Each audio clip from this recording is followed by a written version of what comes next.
ડભોઈ વિધાનસભામાંથી ભગવાન રામલલ્લાના દર્શન કરવા માટે ભક્તો જે છે એટલે કે રામ ભક્તો અયોધ્યા ખાતે રવાના થયા છે।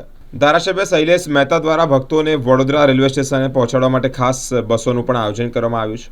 રામ ભક્તો માટે શરૂ કરવામાં આવેલા આસ્થા ટ્રેન મારફતે જ તમામ રામ ભક્તો જે છે તે શ્રી રામલલ્લાના દર્શન કરી શકે તે માટે ભારતીય જનતા પાર્ટી દ્વારા જ તમામ વ્યવસ્થા કરવામાં આવી છે।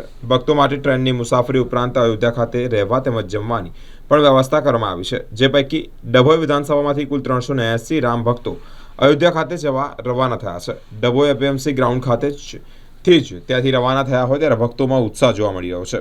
22 જાન્યુઆરીના રોજ રામલલ્લાની જે પ્રાણ પ્રતિષ્ઠા થઈ ત્યારબાદ રામજીના દર્શન કરવા માટે જ્યારે ભક્તો ઉમટતા હોય ત્યારે આજે ડભોઈ વિધાનસભામાંથી ભક્તો ગયા છે।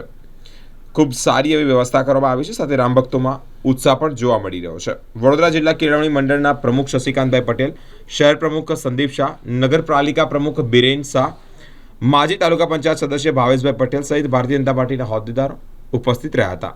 આજરોજ દર્ભાવતી નગર, દર્ભાવતી તાલુકા અને વડોદરા તાલુકા એમ ડભોઈ વિધાનસભામાંથી રામ ભક્તો અયોધ્યા જઈ રહ્યા છે દર્શન કરવા માટે। અને આ આસ્થા ટ્રેન દ્વારા અહીંયાથી અયોધ્યા જવાના છે, જેમાં ભારતીય જનતા પક્ષ તરફથી બધી વ્યવસ્થાઓ કરવામાં આવી છે। દર્ભાવતી નગરમાંથી 45, દર્ભાવતી તાલુકામાંથી 125 અને ટોટલ 380 ડભોઈ વિધાનસભાના રામ ભક્તો આજે અયોધ્યા પ્રયાણ કરશે। 2 દિવસ પછી તેઓ દર્શન કરીને પરત આવશે। એમના ટ્રેનમાં જવાનું, ટ્રેનમાં આવવાનું, ત્યાં રોકાવાની અને દર્શન કરાવવાની તમામ વ્યવસ્થાઓ ભારતીય જનતા પાર્ટી દ્વારા કરવામાં આવી છે। આ તમામ નસીબદાર છે।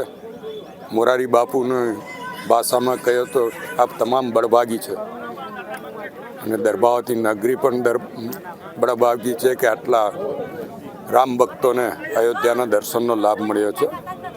આગામી સમયમાં પણ અહીંયાથી બીજા રામ ભક્તો ફરી અયોધ્યા જશે અને એમને માટે પણ જે સગવડો કરવાની હશે સગવડો કરવામાં આવશે। આજરોજ ડભોઈ વિધાનસભામાંથી છોટાઉદેપુર લોકસભાની સ્પેશિયલ આસ્થા ટ્રેન અયોધ્યા માટે જઈ રહી છે। તેની અંદર અમે લોકો ડભોઈ વિધાનસભાની ટોટલ 380 રામ ભક્તો દર્શનાર્થે જઈ રહ્યા છે।